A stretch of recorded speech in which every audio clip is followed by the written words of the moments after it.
어떤 사람들은 의심의 눈초리로, 또 다른 어떤 사람들은 호기심 가득한 눈으로 아브라함과 그 동행자들을 바라보았을 것입니다. 아브라함은 그 땅에 들어온 지 얼마 안 된 이방인이었고, 궁금과 의심의 눈초리를 온몸으로 받았다라는 생각이 듭니다. 제가 처음 중국에 갔을 때도 비슷한 느낌이 있었고, 또 영국에 왔을 때도 좀 비슷한 그런 느낌이 있었습니다.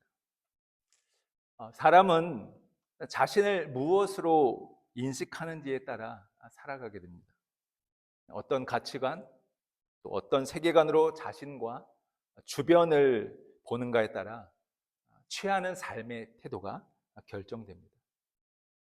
아브라함은 하나님의 말씀을 통해 믿음의 눈으로 가나안 땅을 보게 되었습니다. 그의 세계관의 변화는 먼저 그의 나라와 그의 의를 구하는 순례자의 삶을 살도록 했습니다. 전적인 하나님의 은혜입니다. 오늘 여기에 있는 모든 성도들의 삶도 마찬가지지 않을까라는 생각이 듭니다. 하나님의 눈으로 우리 자신과 이 영국 땅, 하나님이 불러준 이 세상을 바라보는 그런 시야가 있을 것입니다. 그런데 아브라함보다 더 참된 순례자를 우리는 성경에서 찾아볼 수 있습니다. 바로 우리 주님이십니다. 영광스러운 하늘 보좌를 버리고 이 낮고 낮은 땅에 참 사람으로 오셨습니다. 태어날 때 누울 침대조차 없었습니다. 광야에서 사탄으로부터 온갖 시험과 유혹을 받았습니다. 자기 백성들로부터도 멸시와 조롱을 받으셨고 십자가에서 죽으셨습니다. 평생을 자신의 뜻이 아닌 아버지의 뜻대로 고난의 잔을 받기 위하여 이 땅에 오신 참 하나님의 어린 양이셨습니다. 하나님께서 아브라함에게 약속을 주시고 가나안으로 보내셨듯이 죄와 사망의 권세를 이긴, 그리고 부활하신 우리 주님은 또한 우리를 이 땅 가운데 보내셨습니다. 하나님께서 아브라함에게 주셨던 그 약속을 기억합니까? 내가 너로 큰 민족을 이루겠다. 내가 너의 이름을 위대하게 할 것이다. 내가 너로 인하여 모든 민족들이 복을 얻게 할 것이다. 여러분, 이와 같이 우리는 하나님의 약속을 가진 자들로서 장차올 하나님의 나라를 소망하며 주어진 삶의 자리에서 하루하루를 믿음을 따라 걷는 그런 거룩한 순례자입니다. 2절의 말씀에 보면 세겜 땅 모래 상수리 나무에 이르렀다라고 얘기합니다. 근데 그때 가나안 사람이 그 땅에 거주하였다. 아브라함이 가나안에 도착해 처음 갔던 도시, 그곳은 세겜이었습니다. 그 세겜은 가나안의 심장부였습니다. 교통의 요충지였습니다. 당시 가나안 사람들은 이 도시를 모래, 번역하면 가르치는 자 또는 예언자라고 여겨진 그런 상수리 나무 아래를 신성한 장소로 여겨서 그곳에서 신탁을 받거나 점을 치기도 했습니다. 가나안인들이 그들의 신을, 그리고 자신들과 주변의 사물들을 바라보았던 시선, 이것은 그들의 세계관이었습니다. 그 세계관은 그들의 사고방식과 생활 방식을 낳았습니다. 그리고 우상 숭배란 신앙 체계를 세워 가나안을 특징 짓는 종교 문화를 발전시켰습니다. 가나안 종교의 핵심은 무엇입니까? 풍부한 농작물과 가축의 번식, 삶의 번영을, 자연을 주관하는 힘이 그들이 믿는 신에게 있다고 하는 믿음이었습니다. 모래 상수리 나무 아래서 그들이 주신으로 여겼던 바알과 그의 배우자인 아세라를 숭배했습니다. 비를 내리는 바알과 다산을 상징하는 아세라의 성적 결합이 풍요를 가져준다 하여 종교라는 이름으로 음행을 정당화했습니다. 바로 그런 세계관을 가지고 있었던 사람들이 가나안 땅에 살고 있었다라는 것이죠. 가나안의 사람들이 이미 거주하고 있었다라는 것은 단순히 그 땅에 누군가 먼저 자리를 잡고 살고 있었다라는 단순한 사실만이 아니었습니다. 타락한 인간이 하나님이 아닌 거짓 신을 만들어 하나님과 그의 나라를 대적하고 불의하고 패역한 나라를 세워 살고 있었다라는 것이죠. 여러분, 오늘날 우리가 사는 세상도 아브라함이 마주했던 가나안의 영적 모습을 닮지 않았습니까? 세상의 성공이 우리에게 의미를 준다는 그러한 일리 있는 말에 우리의 마음이 때로는 흔들리지 않습니까? 하지만 여러분, 그 성공은 우리의 영혼을 끝내 공허하게 만듭니다. 현대판 바알 숭배의 한계이죠.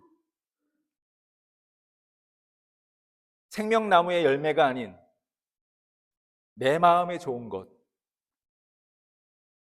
내 눈에 보기 아름다운 것, 나에게 이익이 되는 것, 내가 정하는 선악의 기준을 따라 내가 스스로 정하는 그러한 포스트 모더니즘과 상대주의는 현대판 모래 상수리 나무와 같습니다. 아담과 하와가 그랬듯이 그들의 그 삶은 철저하게 실패하였죠. 불확실한 미래와 죽음에 대한 막연한 두려움을 극복하기 위해 과학과 의학, 그리고 철학과 점술 등으로 다양한 대안을 만들어 발전시켜 왔습니다. 그런데 어떻습니까? 성공하는 듯 하지만 매번 실패한 것을 우리는 알게 됩니다. 가나안의 우상 숭배에서 비롯한 이 음란한 문화, 오늘날에도 다양한 매체를 통해 우리의 삶 곳곳에 스며들어와 개인, 가정, 사회까지 끼치는 그 악영향이 적지 않습니다. 가나안 숭배에 직면한 아브라함의 모습, 오늘도 성도가 겪는 그런 도전입니다. 학교에서, 직장에서, 그리고 복음을 믿지 않는 사람들 사이에서 살아야 하는 성도들의 위치가 바로 그와 같습니다. 황제 숭배의 중심지였던 로마, 그곳에 살고 있었던 성도들에게 바울 사도는 다음과 같이 이야기합니다. 내가 복음을 부끄러워하지 아니하노니 이 복음은 믿는 자에게 구원을 주시는 하나님의 능력이 됨이라. 여러분, 로마의 세계관은 힘이었습니다. 군대였습니다.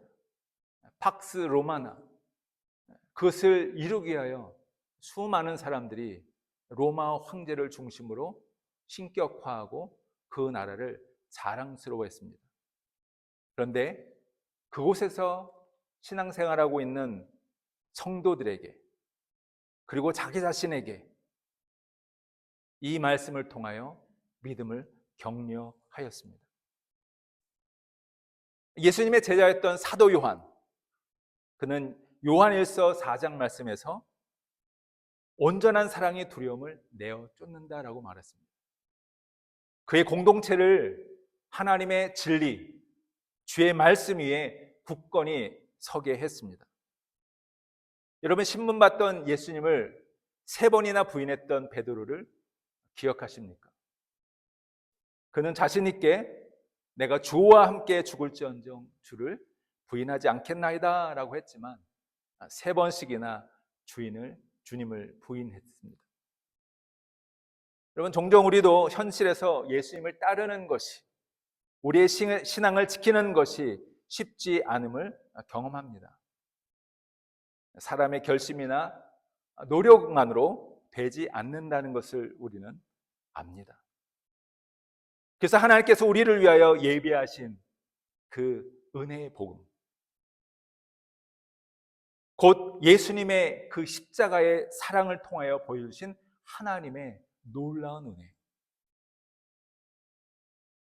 우리가 어떤 죄를 지었더라도 자기의 죄를 인정하고 회개하며 주님 앞에 용서를 구했을 때 누리는 사죄의 은총, 이것을 우리 주님은 예수 그리스도를 통하여 준비하셨고 그 은혜를 구하는 자들에게 그 자비를 베풀어 주십니다. 부활하신 예수께서 베드로에게 나타나 3번 묻습니다. 바요나 시몬아, 네가 나를 사랑하느냐? 오늘 저와 여러분에게도 주님은 말씀하시죠. 지난 한 주간 동안 세상 속에서 믿음의 싸움을 살다가 온 나의 사랑하는 자녀들아, 나를 사랑하느냐?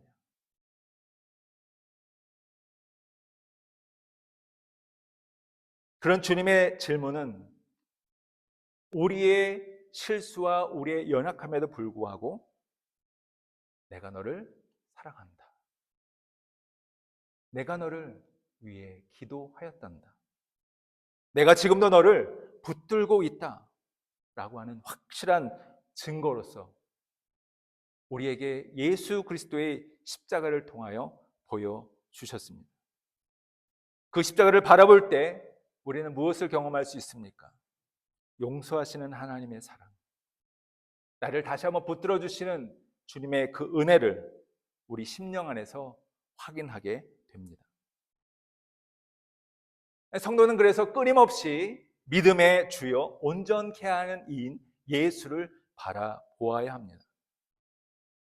우리의 연약함을 채우려 하시는, 공감하시고 이해하시고 헤아리시는 대제사장이신 예수님께서 열어놓으신 은혜의 보좌 앞으로 담대히 나가야 하는 것입니다. 하나님의 긍휼, 때를 따라 돕는 주님의 은혜, 이것은 우리에게 맡겨진 믿음의 경주를 잘 감당하도록 주님께서 우리에게 베푸신 놀라운 은총입니다. 우리는 이로써 이 믿음의 경주를 잘 감당할 수 있게 되는 것입니다. 계속해서 7절에 여호와께서 아브라함에게 나타나 이르십니다. 내가 이 땅을 네 자손에게 주리라 하신지라. 여호와께서 아브라함에게 나타나 이르시되, 여러분, 본향을 향해 가나안을 지나는 아브라함에게 여호와, 스스로 있는 자, 영존하시는 분, 바로 그분 여호와께서 친히 나타나셨습니다. 그리고 약속을 확증해 주십니다.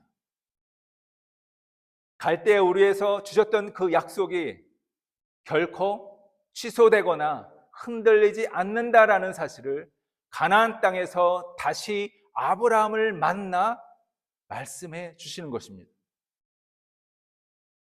여러분, 우리가 믿고 있는, 또 우리가 섬기고 있는 여호와 하나님은 신실한 하나님입니다. 자신이 결정한 그 일에 우리를 바라보며 후회함이 없으시다라고 말씀하고 있습니다. 혼자라고 생각될 때, 버틸 힘이 없을 때, 내가 지금 여기서 뭐 하고 있는 거지? 라고 의심이 있고 실망의 마음이 있을 때, 하나님은 자신의 선하신 성품을 따라 아브라함에게 오셨듯이 우리에게도 또한 찾아오시는 분이십니다.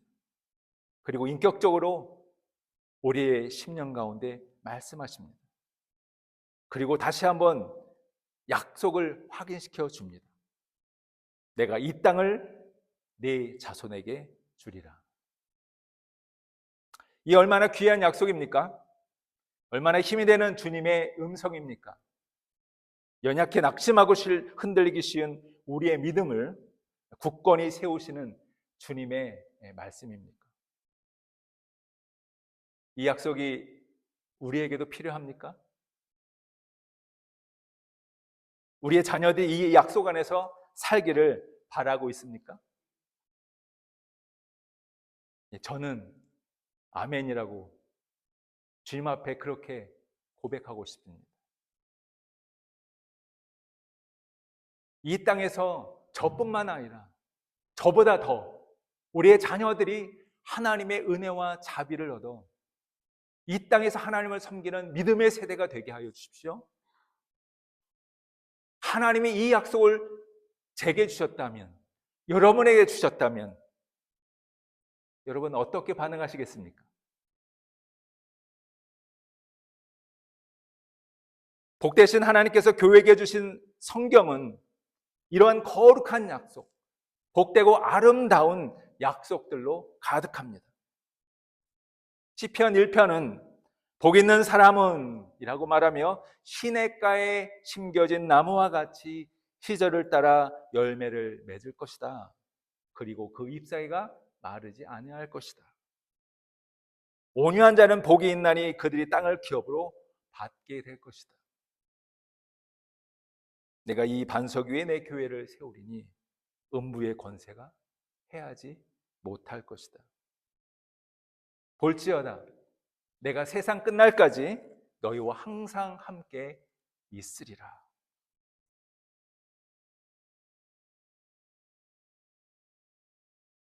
계속해서 자기에게 나타나신 여호와께 아브라함이 취했던 행동은 무엇입니까? 그곳에서 제단을 쌓는 것이었습니다.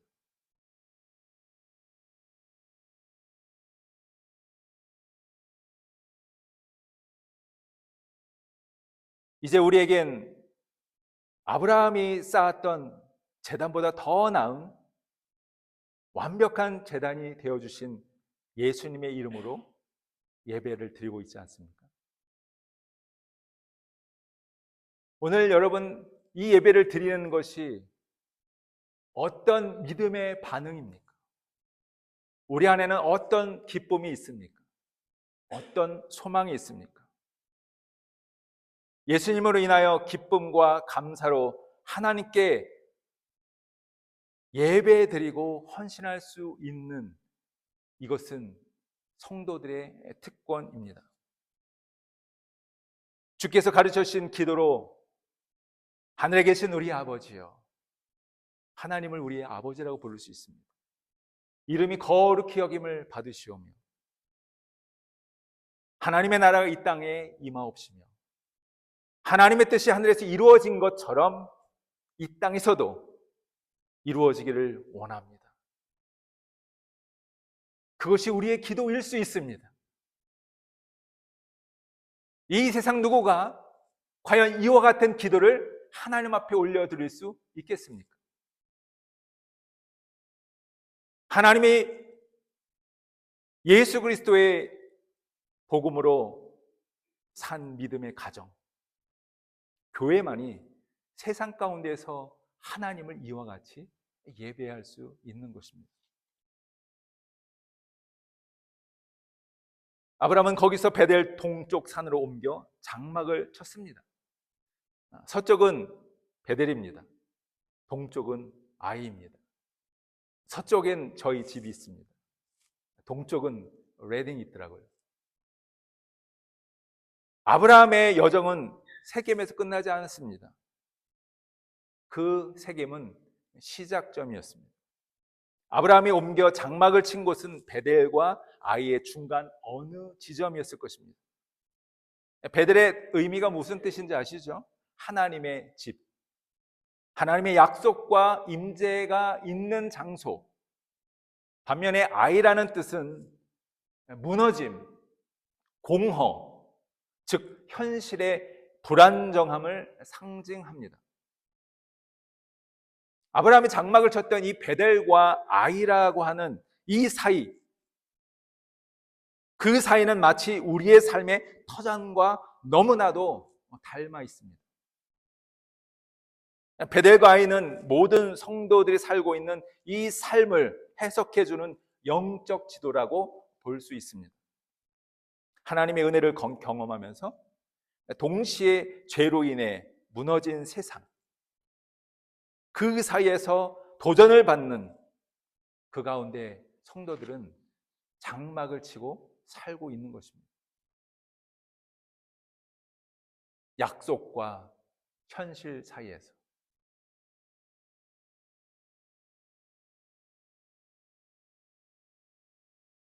우리가 마주하는 매일의 삶은 하나님의 약속과 현실 사이에서 영적인 싸움의 연속입니다. 만일 그 영적인 싸움을 하지 않고 왔다면 심령이 죽었든지 잠자든지 둘 중에 하나일 것입니다. 여러분, 우리의 생명은 그냥 존재하는 것이 아니라 끊임없이 싸운다는 사실 아십니까? 우리 몸 안에서는 끊임없이 세균과 싸웁니다. 성도들은, 이 영적인 생명을 가진 성도들은 죄와 사망이 가득한 이 세상 가운데서 끊임없이 싸우는 그리스도의 군사입니다. 그것이 바로 우리의 실제적인 위치입니다. 잠시 쉴 수 있습니다. 잠시 잘 수 있습니다. 그러나 그것이 오래일 수는 없습니다. 하나님의 약속은 멀어 보이고 눈앞의 현실은 너무 가까워 보일 때가 있습니다. 그 사이가, 그 간극이 크게 느껴져 낙심될 때가 있는 것이 사실입니다.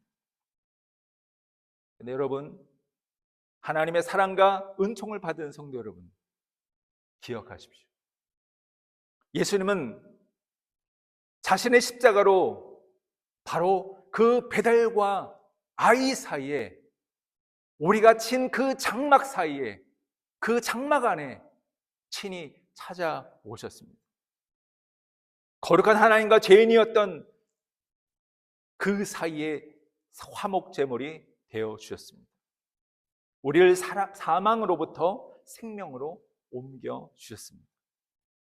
하나님의 자녀가 되는 권세를 얻게 하셨습니다. 우리는 혼자가 아닙니다.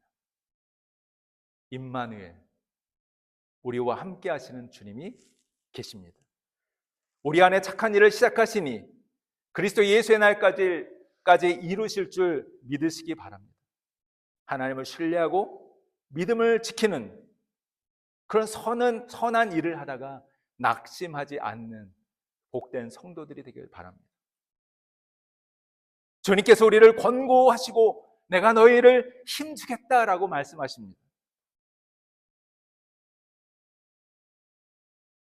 리딩 한인교회에 관한 이야기를 제가 오래전부터 들었습니다. 우리 믿음의 성도들이 이 교회를 기도로 섬기며 이곳에서 예배가 하고 있다는 이야기를 들었습니다. 오늘 집사님께서 기도하셨던, 또 성도들이 기도했던 그 기도에는 이런 주님의 은혜가 있는 것이 아니겠습니까? 지쳐서 넘어지지 않도록 사랑으로 서로를 격려하십시오. 서로를 돌아보십시오. 그 섬김을 그리스도의 사랑으로 감당하십시오. 때가 이를 때 함께 거두는 기쁨이 있게 될 것입니다. 이것이 우리 주님의 약속입니다. 8절에 보면 그가 그곳에서 여호와께 제단을 쌓고 여호와의 이름을 불렀다. 여호와께 제단을 쌓고, 제단은 이제 아브라함의 삶의 중심이 되었습니다. 여러분, 예배가 여러분의 삶의 중심이 되기를 주님의 이름으로 축복합니다. 성도 역시 예수님께서 삶의 중심이 된 사람들입니다. 예수님이 우리의 주인이 되신 것입니다. 이제 우리는 주님의 핏값으로 사신 바 된 그의 소유입니다. 오직 예수 안에서 참된 평화를 누릴 수 있게 되었습니다. 우리는 세상의 그 어떤 곳에도 이와 같은 평안을 누릴 수 없습니다. 멀리 갔다가도 주님께로 돌아오게 되는 이유가 그것이죠. 세상에서 유익과 만족을 얻기 위하여 나가 보았지만 주님께서 주시는 그것을 우리는 얻을 수 없습니다. 세상이 주는 만족이 아닌 온전한 기쁨을 누릴 수 있는 그 자리, 바로 하나님의 예배하는 자리, 우리 주님께서 우리를 위하여 십자가 못 박혀 죽으셨다라고 확증해 주시는 그 복음이 선포되는 그 자리, 하나님의 그 은혜를 함께 기뻐하며 예배하는 성도들과의 그 아름다운 믿음의 교제의 그 자리, 예수의 십자가로 말미암아 우리 자신을 하나님이 기뻐하시는 산 제물로 선신할 수 있게 된 바로 그런 은혜로 우리는 오늘도 이 자리에서 예배를 드리고 있는 것입니다. 이 얼마나 아름답고 영광스러운 일입니까? 이는 너희가 드릴 영적 예배니라. 아브라함은 제단을 쌓을 뿐만 아니라 이제는 여호와의 이름을 불렀다라고 이야기합니다. 아브라함의 신앙은 가나안 땅에서 나 예수 믿는 사람이야 라고 이렇게 종교적 퍼포먼스를 하는 것이 아닙니다. 그는 온 마음과 뜻과 생명을 다하여 내가 섬기는 여호와 하나님, 그분의 아름다운 이름을 내가 찬송하리라. 호흡이 있는 자들마다 여호와 하나님을 찬양하라는 시편 말씀과 같이 그는 하나님께서 그에게 허락하신 생명으로 하나님 내게 주신 새로운 삶에 대한 감사로 그 호흡을 가진 자로서 주의 이름을 그 땅에 불렀습니다.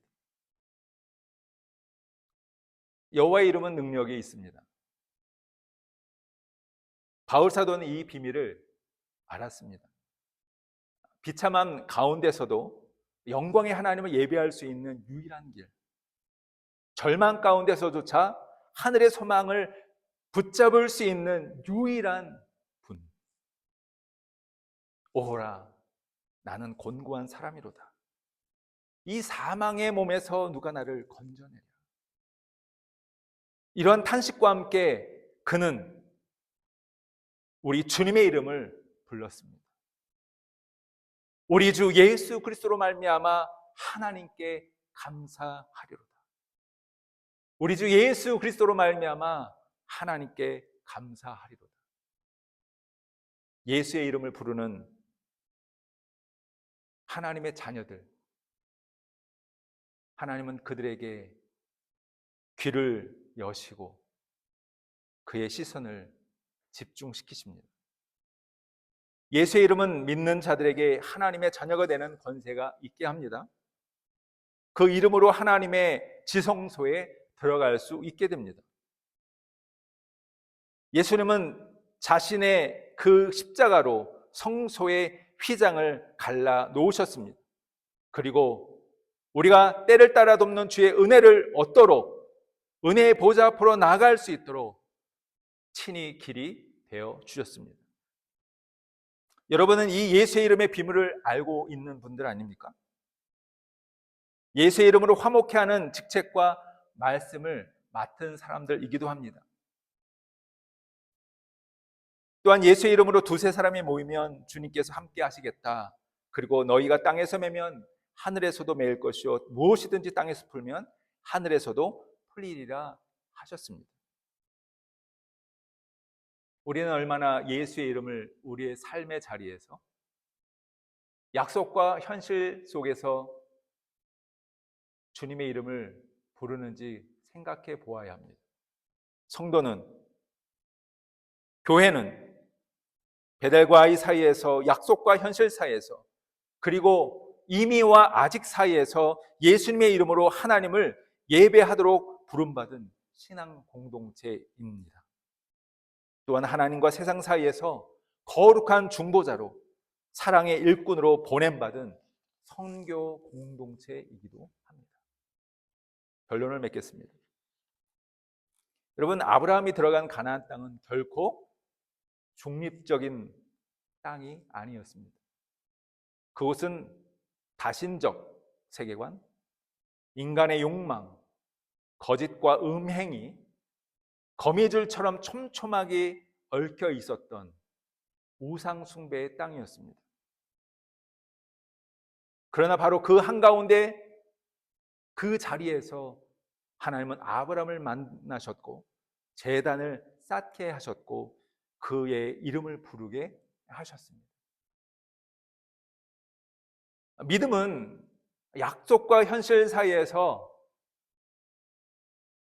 아무런 걱정 없이 살아가는, 아무렇지도 않은 것처럼 살아가는 그런 것이 아닙니다.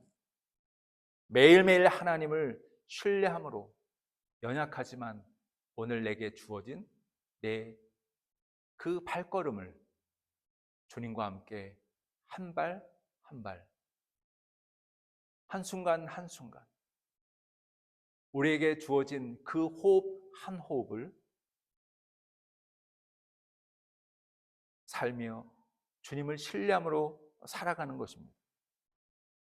현실이 어려워 보이지만 하나님은 그 공허하고 폐허인 세상 속에서도 통치하고 역사하시는 분이십니다.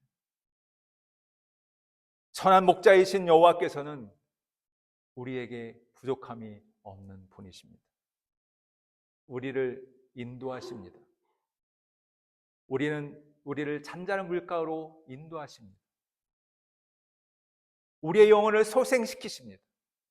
자기의 이름을 위하여 우리를 그의 의의 길로 인도하시는 분이십니다. 내가 사망의 음침한 골짜기를 다닐지라도 해를 두려워하지 아니할 것은 주께서 나와 함께 하심이라. 주의 지팡이와 막대기가 저와 여러분을, 우리 레딩 한인교회 모든 성도들의 삶을, 가정을, 교회를 안위하심을 믿는 은혜가 있기를 바랍니다. 주의 선하심과 인자하심이 정녕 나를 따르리니 내가 여호와의 집에 영원히 거하리로다. 함께 기도하겠습니다.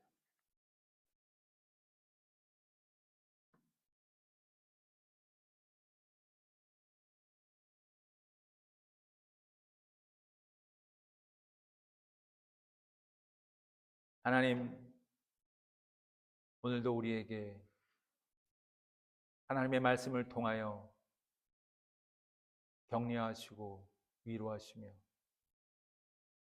우리의 어리석음과 우리의 부족함을 용서하시고 다시 한번 약속과 현실 사이에서 하나님께서 보내신 그 보냄의 사명을 감당하며 하나님께서 우리에게 허락하신 그 약속이 이루어지기를 간절히 바라는 마음으로